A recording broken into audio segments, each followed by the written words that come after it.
नए साल में दिल्ली में ट्रैफिक प्रदूषण पर शिकंजा कसने की तैयारी, कार पूलिंग पर जोर, टैक्सी एग्रीगेटर्स के साथ की अहम बैठक।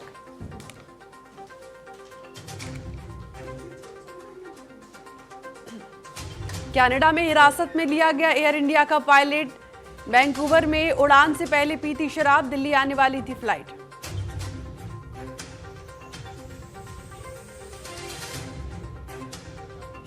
ईरान में मचा बवाल, सत्ता परिवर्तन को लेकर जोरदार प्रदर्शन, लोगों में अली खामेनेई के खिलाफ भीषण आक्रोश।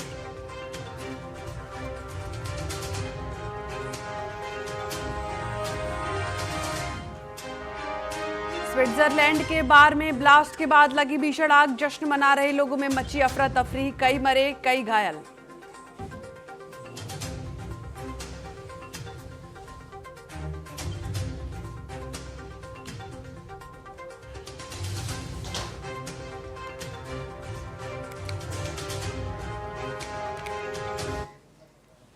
नमस्कार, टीएनपी न्यूज देख रहे हैं आप। मैं हूं आपके साथ प्रियंका। बुलेटिन की शुरुआत करते हैं मध्य प्रदेश के इंदौर से, जहां पर भागीरथपुरा में दूषित पानी से कई लोगों की मौत हो चुकी है, जबकि 100 से ज्यादा लोग अस्पताल में भर्ती हैं। टीएनपी न्यूज ने इस खबर को प्रमुखता से दिखाया था, जिसका असर देखने को मिला। कैलाश विजयवर्गीय ने आश्वासन दिया है कि मृतकों के परिवार को 2-2 लाख रुपए दिए जाएंगे और सभी मरीजों का मुफ्त इलाज होगा। उन्होंने ये भी बताया कि 5 एम्बुलेंस तैनात की गई हैं और अरविंद हॉस्पिटल, एमबाई हॉस्पिटल में 100 बेड का इंतजाम किया गया है। साथ ही मुख्यमंत्री ने मामले को गंभीरता से लेते हुए जांच कमेटी गठित की है।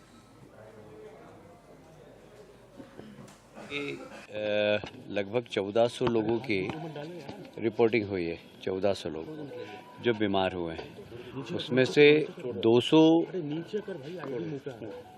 200 लोग हॉस्पिटलाइज हो गए, करीब 198। अभी डेंजर जोन में कोई भी नहीं है, एक वेंटिलेटर पे है, बाकी वो भी ठीक है। हमारी कोशिश है कि लोगों की जान बचाना और लोगों की ज़्यादा से ज़्यादा सेवा करना। हम जा रहे हैं, देख रहे हैं जो आर्थिक रूप से कमज़ोर लोग हैं उनकी मदद भी करेंगे। सरकार के अलावा समाज की तरफ से भी हम मदद करेंगे। किसी भी व्यक्ति को जो इस एपिडेमिक के कारण प्रभावित हुआ है, उसको किसी भी प्रकार की तकलीफ नहीं हो।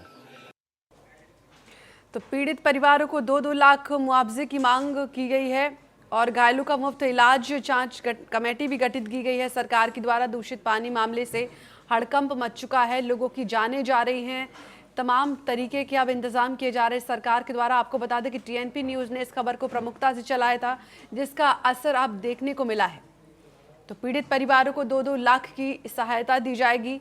सरकार भी अब सख्त नजर आ रही है, घायलों का मुफ्त इलाज भी किया जाएगा। अस्पतालों में 100 से ज़्यादा बेड लगाने की भी बात की गई है। दूषित पानी मामले में ये हड़कंप और उसके बाद ये एक्शन देखने को मिला।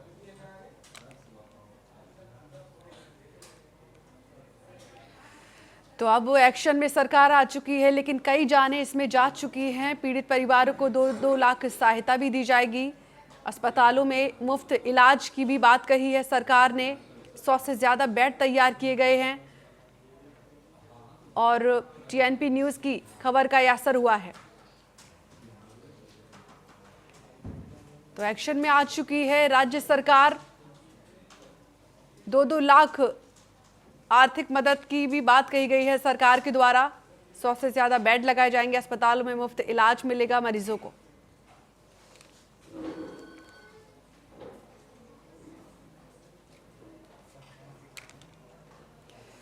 तो हम आपको खबर बता रहे थे इंदौर से, जहां पर भागीरथपुरा में दूषित पानी से कई लोगों की मौत हो चुकी है, जबकि 100 से ज्यादा लोग अस्पताल में भर्ती हैं। और वहीं टीएनपी न्यूज ने इस खबर को प्रमुखता से दिखाया था, जिसका असर देखने को मिला। कैलाश विजयवर्गीय ने आश्वासन दिया है कि मृतकों के परिवार को 2-2 लाख रुपए दिए जाएंगे और सभी मरीजों का मुफ्त इलाज होगा। उन्होंने ये भी बताया कि 5 एम्बुलेंस तैनात की गई हैं और अरविंद हॉस्पिटल, एमबाई हॉस्पिटल में 100 बेड लगाने का भी इंतजाम किया गया है। राजेंद्र सिंह जादौन हमारे साथ इस खबर पर और ज्यादा अपडेट के साथ जुड़ चुके हैं। राजेंद्र जी, लोगों की जानें गई हैं, क्या वजह रही इस दूषित पानी की और सरकार ने क्या कुछ एक्शन लिया है? देखिए, मैं आपको बता दूं कि सरकार ने जिस तरीके से जो एक्शन लिया पहले दिन, जिस तरीके से जब ये मामला प्रकाश में आया कि इतने लोग भारी मात्रा में बीमार हुए हैं और जिनको उल्टी दस्त की बीमारियों के कारण जो है हॉस्पिटल ले जाया जा रहा है, जिसमें अभी तक जो है 13 मौतों की पुष्टि हुई है, जिसको लेकर अब सरकार ने 3 अधिकारियों को भी सस्पेंड किया है। उसके बाद एक याचिकाकर्ता जो है उन्होंने हाईकोर्ट में जो इंदौर खंडपीठ में एक याचिका लगाई थी, जिसको लेकर कोर्ट ने भी जो है साफ तौर पर जो है इसमें संज्ञान लेते हुए सरकार को आदेशित किया, समिति गठित करके जांच 7 दिनों के भीतर जो है उसको देखने के आदेश जारी किए। हालांकि जिस तरीके से बयान मीडिया में एक सीनियर लीडर कैलाश विजयवर्गीय का भी जारी हुआ, एक पत्रकार को जिस तरीके से उन्होंने अपने बयान में कहा कि इसको भी लेकर काफी प्रदेश में जो है रोष और आक्रोश पत्रकारों में चल रहा है। राजेंद्र जी, अस्पतालों में कैसे इंतजाम किए गए हैं? खबर है कि 100 से ज्यादा बेडों का भी इंतजाम किया गया है, क्योंकि मरीजों की संख्या को देखते हुए और कोर्ट ने निर्देशित किया है कि सभी का इलाज जो है वो मुफ्त कराया जाए और किसी से कोई पैसा ना लिया जाए। जिन्होंने पैसा दे दिया उनका पैसा भी जो है तत्काल वापस किया जाएगा। मुख्यमंत्री ने जब कल शाम को मोहन यादव जब हॉस्पिटल में मरीजों से मिलने पहुंचे थे तो उन्होंने ये घोषणा भी की कि सभी का पैसा वापस किया जाएगा। उसके बाद जो है 100 बेडों की अलग से व्यवस्था अस्पताल में की गई है और कई जो छोटे जो क्लिनिक अस्पताल हैं उनमें भी कई बेडों की व्यवस्था की गई है ताकि मरीजों को साफ सुथरा पानी और अच्छा इलाज मिल सके और उनको स्वस्थ करके उनको घर उनके वापस पहुंचाया जा सके। और राजेंद्र जी, जिन लोगों की जाने गई हैं, क्या उनके परिवार से आपकी कोई बातचीत हो पाई है? किस तरीके का आश्वासन दिया गया है सरकार के द्वारा उनको? परिवार की जिन परिवारों की मृत्यु हुई है उनसे हमने बात करने की कोशिश की थी, पर क्योंकि किसी के यहाँ मृत्यु होती है तो इस तरीके का माहौल ज्यादा क्रिएट ना हो सके, इसलिए क्या है उन्होंने साफ तौर पर मना किया है। कुछ परिवारों ने 2-4 दिन बाद हमसे चर्चा करेंगे, खुलकर बताएंगे कि जो है किस तरीके से ये सारी चीजें जो है बीमारी फैली और किस तरीके से उन लोगों ने शिकायतें की थी, क्योंकि उसमें से कुछ जो मृतक हुए उनके घर वाले भी शिकायत करता थे। ठीक है, तो राजेंद्र जी, ये पानी तो खराब है, क्या अब स्वच्छ पानी का भी इंतजाम किया गया है सरकार के द्वारा, या फिर अभी भी लोग इसी पानी को पी रहे हैं और बीमार हो रहे हैं? स्वच्छ पानी के लिए जो है टैंकरों से सप्लाई की जा रही है और पाइपलाइन खुदाई जो चल रही थी उसकी सफाई भी की जा रही है और लगातार जो है काम युद्ध स्तर पर जो है सरकार करवा रही है ताकि लोगों को जल्द से जल्द स्वच्छ पानी मिल सके। अभी स्वच्छ पानी के लिए टेम्परेरी व्यवस्था टैंकरों से सप्लाई की जा रही है जिससे वो बीमार न पड़े। ठीक है राजेंद्र जी, आप हमारे साथ बने रहिए। और अब खबरों में आगे बढ़ते हैं, जहां पर देश के सबसे स्वच्छ शहर यानी इंदौर में दूषित पानी पीने से कई लोगों की मौत की खबर सामने आई है और जबकि 100 से ज्यादा लोगों को अस्पताल में भर्ती करा दिया गया है, जिसको लेकर मेयर पुष्यमित्र भार्गव ने यह भी कहा कि स्वास्थ्य विभाग लोगों की समस्याओं को हल करने के लिए लगातार उनके साथ काम कर रहा है। लोगों को अच्छा इलाज मिले, ये नगर निगम की प्राथमिकता है। सीएम भी इस पर लगातार नजर बनाए हुए हैं। और अब बात करते हैं, मध्य प्रदेश में भारतीय जनता पार्टी को लगातार सांसद दिया, लगातार 9 विधायक दिए, नगर निगम दी, पर इंदौर को उन्होंने पानी में जहर दिया। अभी सवाल उठते हैं कि 13 मौतें हो गई और भारतीय जनता पार्टी के हमारे अपने मुख्यमंत्री ये बोलते हैं कि 4 मौतें हुई। मतलब मौतों को छुपाना क्या एक मुख्यमंत्री का दायित्व ये था? अरे आपकी हत्यारी सरकार है जिसने अभी 25 बच्चों की को सिरप में हत्या कर दी। आपकी हत्यारी सरकार ने एम्बाई में चूहों से बच्चों को नुचवा दिया और अभी ये 13 लोगों की मौत जहर दे के, पानी में जहर दे के कर दी। तो इंदौर कांग्रेस अध्यक्ष जीतू पटवारी को आप सुन रहे थे। तो मध्य प्रदेश कांग्रेस अध्यक्ष जीतू पटवारी ने इंदौर के भागीरथपुरा में दूषित पानी से हुई मौतों पर सरकार को घेरा। उन्होंने मौतों के आंकड़े छिपाने का आरोप लगाते हुए मृतकों के परिजन को 1-1 करोड़ रुपए मुआवजे और दोषियों को सजा देने की मांग की। तो एक बार फिर से राजेंद्र जी के पास हम चलते हैं। राजेंद्र जी, हम जीतू पटवारी को सुन रहे थे, उन्होंने सरकार को इसी मुद्दे पर घेरा हुआ है, इस पर क्या कुछ कहना चाहेंगे आप? देखिए, विपक्ष का काम लगातार जो होता है वो, क्योंकि जीतू पटवारी मध्य प्रदेश कांग्रेस के प्रदेश अध्यक्ष हैं और वो अपनी भूमिका हमेशा निभाते हैं। हर जब भी कोई छोटा मोटा विवाद होता है, बड़ा विवाद होता है, सरकार को विपक्ष हमेशा घेरते हुए नजर आता है। जीतू पटवारी जो है, उन्होंने सबसे पहले इस मामले में संज्ञान लिया, सरकार से पहले संज्ञान लिया। वो अस्पताल पहुंचे, मरीजों से मिले और इसको उन्होंने सोशल मीडिया पर वायरल भी किया।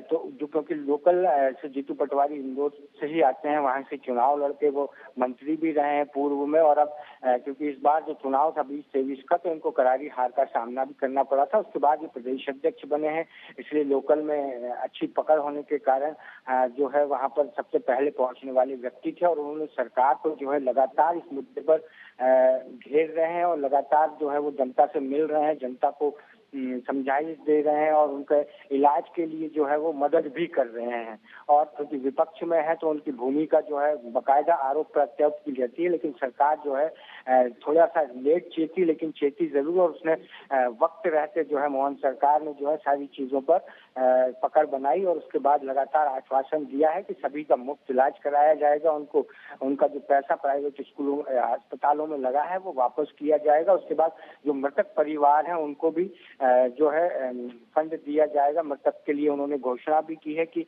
कुछ फंड उनको मृतक होने पर दिया जाएगा। बिल्कुल राजेंद्र जी, क्या लगता है आपको, क्या अब राजनीतिक दृष्टि से भी सरकार को इस पर कोई खामियाजा भुगतना पड़ेगा? विपक्ष इस पर निशाना साध रहा है लगातार, तो क्या इस पर एक राजनीतिक दृष्टि क्या है आपकी नजर से?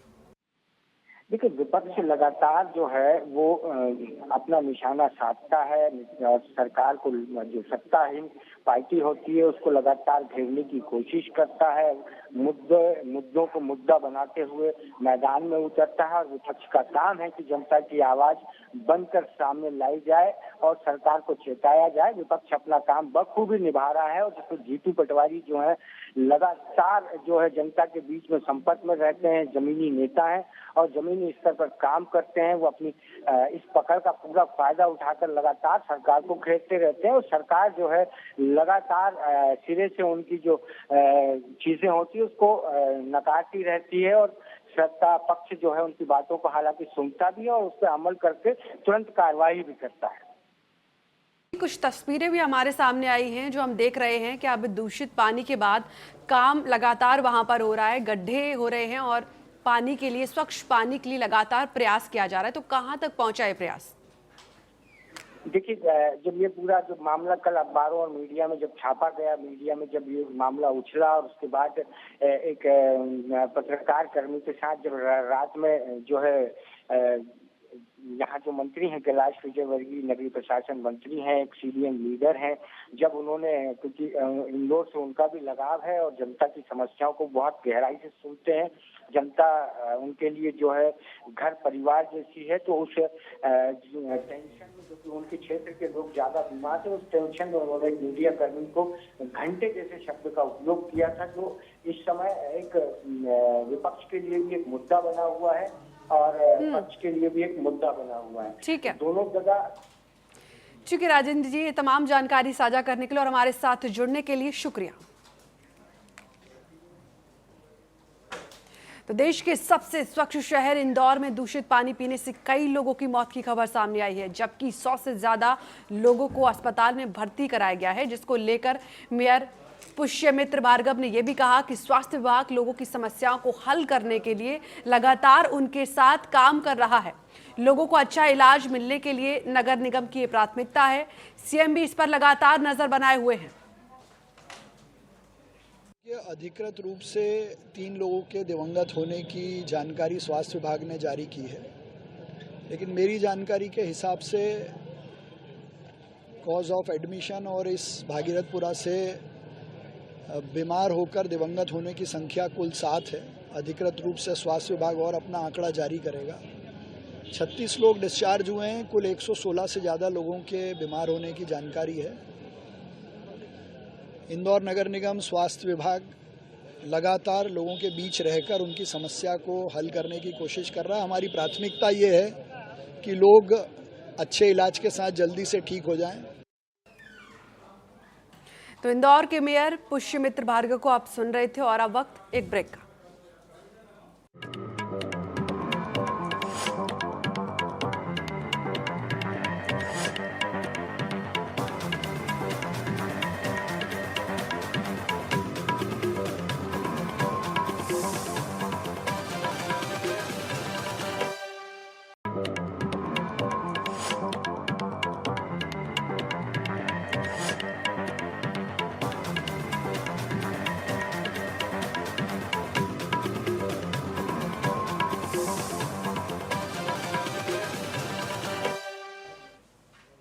ब्रेक के बाद एक बार फिर से स्वागत है आपका। मंदसौर के गोल चौराहा क्षेत्र में गोली चलने और चाकूबाजी की सनसनी घटना सामने आई है।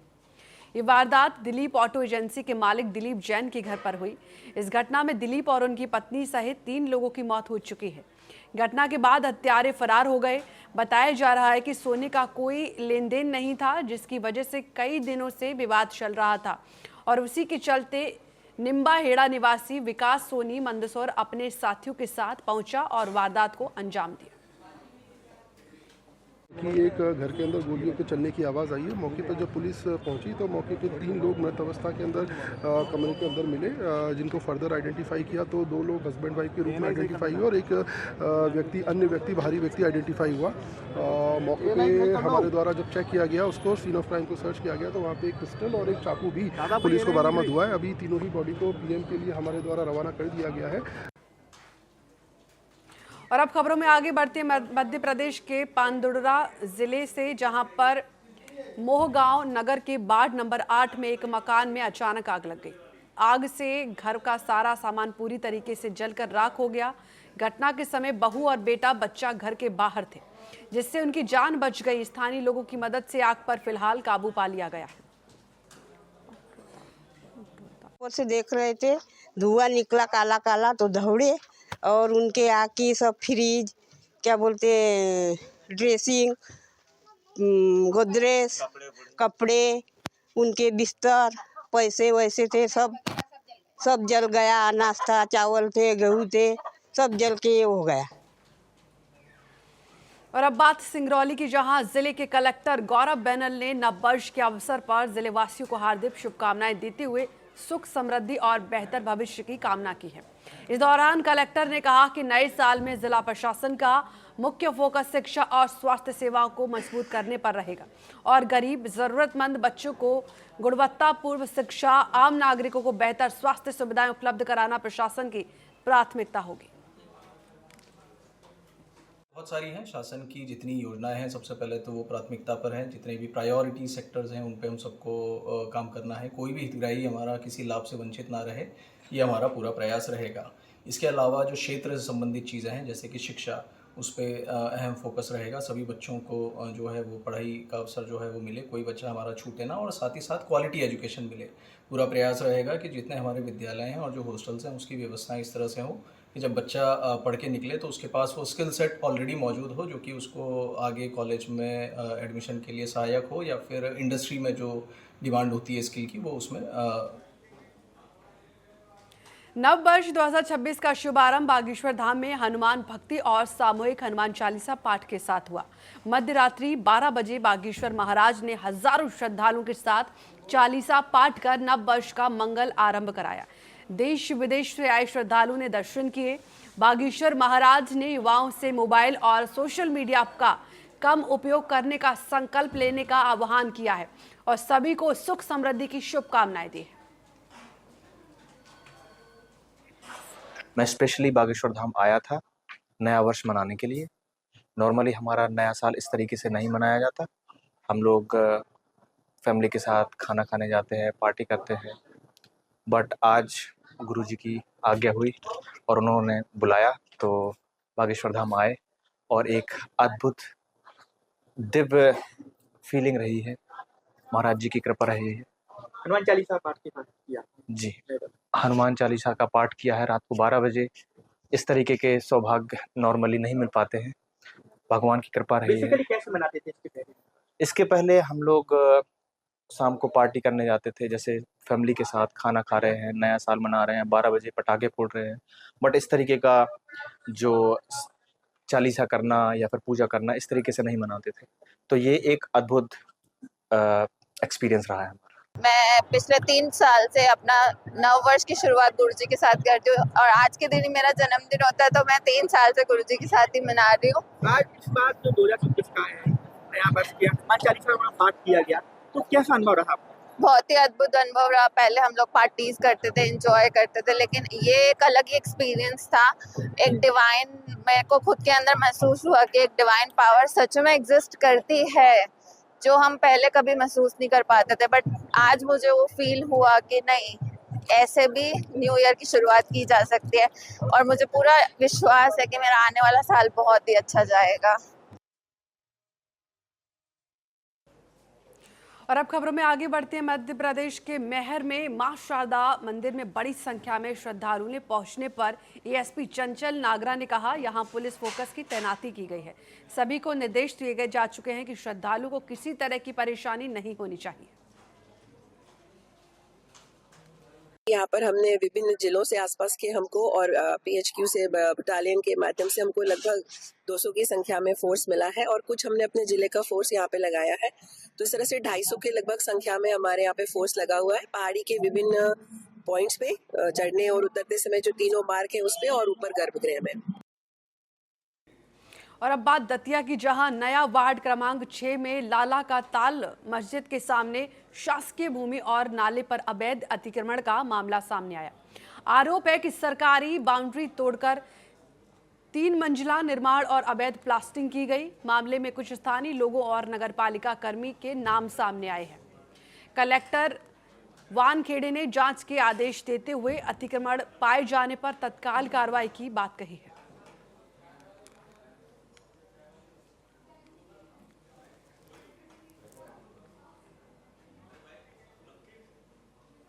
छत्तीसगढ़ के डिप्टी सीएम अरुण साव ने टीएमसी नेता अभिषेक बैनर्जी के बयान पर पलटवार करते हुए कहा कि ममता बनर्जी सरकार में पश्चिम बंगाल का माहौल खराब हो चुका है। उन्होंने आरोप लगाए हैं कि टीएमसी की गुंडागर्दी और घुसपैठियों के समर्थन से बंगाल की जनता त्रस्त हो चुकी है और आम लोगों पर अत्याचार हो रहे हैं। देखिए, आज जिस प्रकार से पश्चिम बंगाल का वातावरण बना है, पश्चिम बंगाल ममता बनर्जी की सरकार से, टीएमसी की गुंडागर्दी से, ज्यादती से पश्चिम बंगाल की जनता पूरी तरह से परेशान है। जिस प्रकार से वो घुसपैठियों के साथ खड़े होते हैं, जिस प्रकार से वहां के आम लोगों के साथ अत्याचार हो रहा है और ये इस प्रकार से संवैधानिक संस्थाओं पर आरोप लगाना दुर्भाग्यजनक है। वास्तव में जिस प्रकार की ये हरकत टीएमसी कर रही है, पश्चिम बंगाल की जनता इंतजार कर रही है। आने वाले समय में पश्चिम बंगाल की जनता टीएमसी को कड़ी सबक सिखाएगी। और फिलहाल इस बुलेटिन में इतना ही। आप देखते रहिए टीएनपी न्यूज। नमस्कार।